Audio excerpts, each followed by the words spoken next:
The Roman Empire is one of the most studied civilizations in the books of history. This ancient civilization was known to have conquered and integrated several cultures in its prime. The empire also had a set of rules for its people to follow, and punishments as well if these rules were violated. Some of these punishments are quite insane, and it's surprising to see how they were applied to the offender. Would you like to see them? Join us as we explore the 10 most insane punishments used during the Roman Empire. Number 10. Crucifixion. This word immediately drives our minds to the execution of Jesus Christ, the Christian Son of God. We all know the way he was whipped and impaled for the sake of all believers and sinners. The fact that we do not know about crucifixion is that this method of punishment existed long before Jesus Christ fell victim to it. In fact, it didn't even originate from the Roman Empire. The first execution happened in Assyria, Macedonia, in the 6th century BC. It was only introduced to Rome in the 4th century BC, when Alexander the Great ordered 2,000 people to be crucified to serve as an example to his enemies. The news of this method spread far and wide enough for it to be adopted by the Romans. The Romans applied this method to slaves, freedmen, rebels, pirates, and enemies without distinction or gender. Nobody was too young or too old to be impaled. Even children of those who committed crimes and were sentenced to crucifixion were also made to face the execution. The only people that were saved from this kind of execution were the Romans, excluding soldiers who disobeyed orders or fled wars. Contrary to the story of Jesus Christ, victims were not whipped or beaten before crucifixion unless they were significantly despised, but they did carry their crosses to their place of execution. When they got there, they were placed on the cross and nailed through their wrists and fists to the cross. Death could take hours or even days to take place. If it took too long, a sledgehammer would be used to break the femur bone. That would quicken the process, and when they died, their bodies would be left on the cross for scavengers to feed on. A very humiliating way to pass away. Number 9. Damnatio ad bestias. Being killed by a wild animal is a very brutal way to die. Nowadays, death in that way only happens by accident, and the victim must have gone deep in a forest or a zoo or something related. Well, in the Roman Empire, prisoners and slaves were killed by wild beasts with little or no protection while being watched in a theater filled with thousands of people. If you ever wondered what the Colosseum and amphitheater were used for, now you know. The victim was placed in the center of the theater, either tied to a post or given a wooden sword, a pathetic weapon against a lion or bear. After the animals had been irritated to make them more dangerous, they were released into the theater with the victim or victims, where they tore them to pieces beyond recognition. Apart from big cats like lions, pumas, and the like, other powerful beasts were used for the execution method. Bears, alligators, elephants, and many other animals were used, as long as it could pierce and tear a human being apart in minutes. And they said Romans were civilized. Number 8. The penalty of the sack. This method, also called pona cullae, was reserved for the crime of patricide, the act of killing one's parents.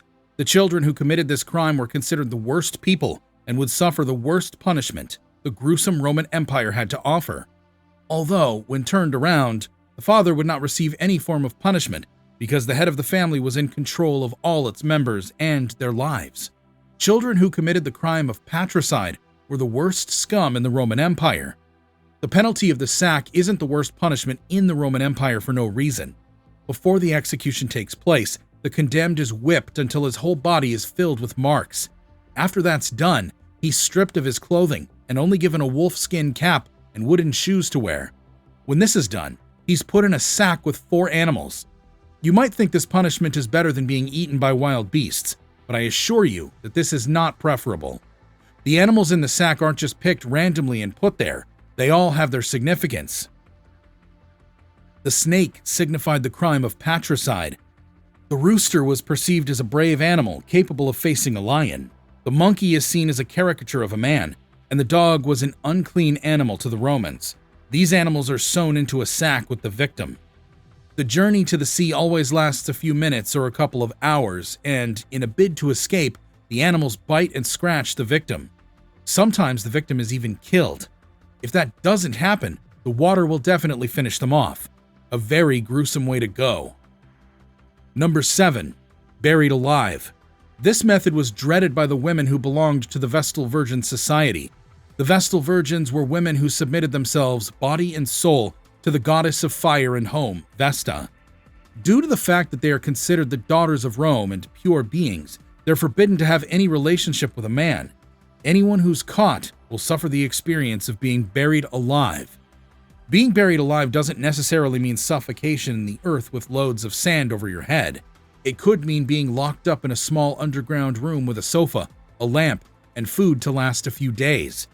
The Vestal Virgins couldn't suffer any punishments for shedding blood, as it is forbidden to shed blood. The bloodshedding part is left for the man who defiled her, who was whipped, instead of the woman. Although being locked up in an underground room might not sound so bad, it is just as gruesome as some of the punishments mentioned above. When the food is finished, most of the time, the women die of starvation. Some of them actually manage to escape miraculously, but research shows that only a few women have actually undergone this form of punishment. Looks like one example warned all of them. Number 6. Decimation. Soldiers are trained to be at the forefront of an attack on a nation, risking their lives for the sake of it. Even though they were trained for situations where they are in danger, sometimes human instinct would make them question the essence of death. Well, this human instinct had a punishment, a gruesome one at that, which is death. In cases where the cowards are a lot or sometimes the whole legion, decimation is used to solve the problem. The men are divided into groups of 10, where one is picked out of them and killed. It's all about luck. A sack containing 10 rocks is brought. Out of the 10, there are 9 white and a black rock. One by one, the men are isolated from the rest to pick their rocks. If you were lucky to pick the white rock, you're safe. But if you ended up with a black rock, you'd be dead in a couple of minutes. The other 9 survivors would be instructed to beat the unlucky soldier to death. And if your friend were the victim, you couldn't choose to join in the beating. If you did, you chose to join him in the afterlife. It was just best to do as you were told. The men that survived the decimation slept outside the tent at night and were placed on a diet of only barley. Measly punishment for measly cowards. Number 5. Death by parasites. The Romans are known for bringing about some of the modern luxuries we use today. These include toilets, hot water baths, and other tools to improve their lives. You might think they're a clean civilization with class, as depicted in the history books and artworks, but what if I told you they had a dirty punishment? In fact, dirty might be an understatement. Nasty is the word, and the punishment of death by parasites justifies it. The punishment of death by parasites was another terrible method of execution in the Roman Empire, and was mostly used during the reign of Emperor Domitian. With this punishment method, the guilty would be covered in milk and honey before they're locked in a barrel with all except their heads sticking out. Afterward, the barrel is placed in the sun and left outside for days. Days extend into weeks, and parasites would begin to emerge from the milk and honey smudged on the offender. The honey and milk would also attract insects, leading to more parasites, making the offender's body assume an unappealing state. Another similar punishment used by the Romans in the Roman Empire was to be sewn into a donkey. A donkey would be processed with its entrails removed, while the offender is being stripped off of his or her clothes, and afterwards becomes forced into the animal's insides. All of the offender's body would be inside, with only his head left outside to prevent suffocation and prolong the discomfort. Just like the barrel punishment, the donkey's body would be kept inside the sun, and it would begin to assume an unappealing state.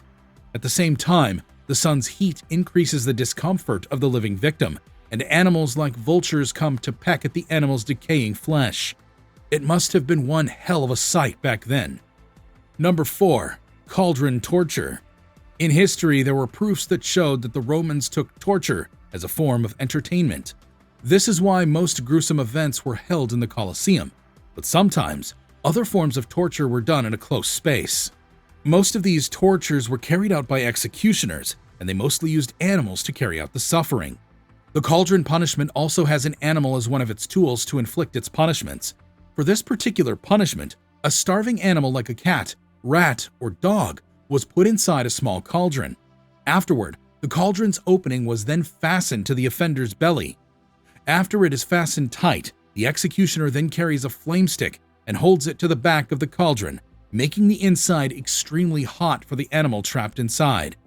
As a result of the burning heat and uncomfortable situation, the animals would panic and try several means to escape, therefore moving towards the opening fastened to the accused. With both places blocked, the animal would opt for the other end fastened to the offender's belly. It will perceive it as soft ground and, as a result, dig its way out through the opening fastened to the accused, hurting the offender's belly in the process. Animals were used by the Romans for several types of punishments, and that also included insects. One of the insane ways Romans were tortured with the use of animals was bees, and the name of this punishment used by the Roman Empire was called the bee's basket. The bizarre form of torture is done by forcefully keeping an offender in a large, loosely woven basket with no clothes on. After the accused is stripped and stuffed into the basket is then put into a tree with a giant, active beehive. Once the bees are alerted that there's an unwanted visitor in their space, they become angered, and then they go on to attack the offender inside the large, loosely woven basket. As a result of the attack, the person in the tree becomes stung until he passes away.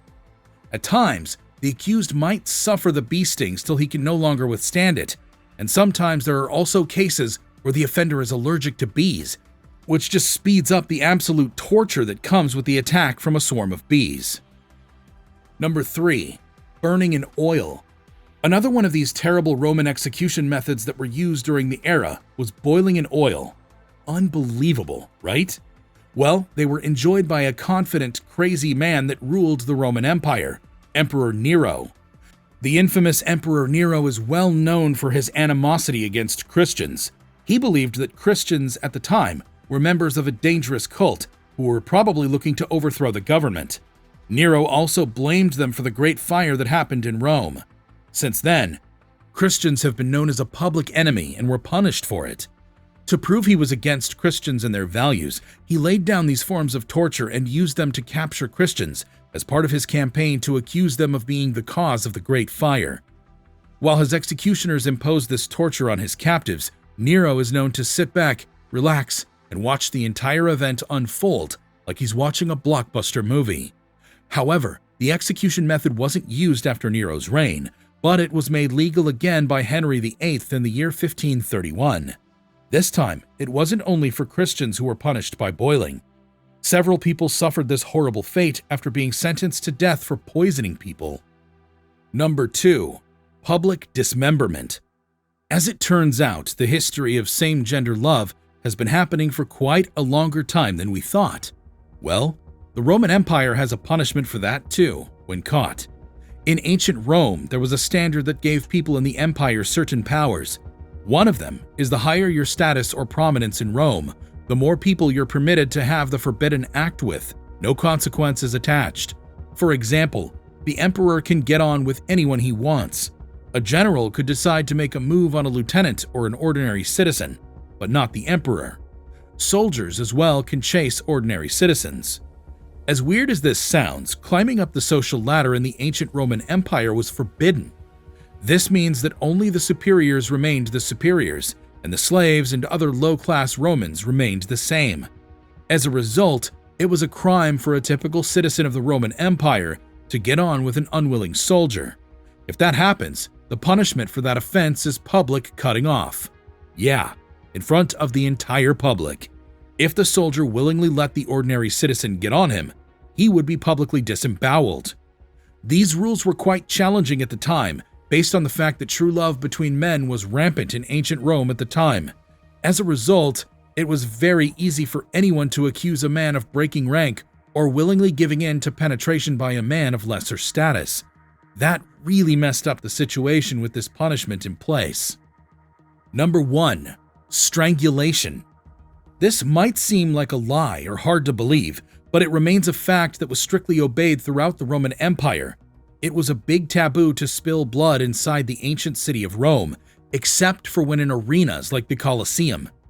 That didn't mean that tortures weren't carried out in other places, apart from the arenas in ancient Rome. Because no blood must be spilled in the process, one of the most common methods of execution was strangulation, as it didn't cause a bloody mess. Before the accused meets with his unfortunate moment, the person would first be paraded all around the city of Rome as a form of public embarrassment. Afterward, the offender is then brought to the Roman Forum. This location is where the executioner would carry out the process on the convicted felon till he passes out. At times, the case might be different. The accused might just be paraded around the city before being taken back to the cell where he was once held prisoner, and then he would pass away there. This was the case that happened to Vercingetorix, a captured Gallic tribe leader who was brought to Rome and paraded during one of 4 of Julius Caesar's triumphs in 46 BC.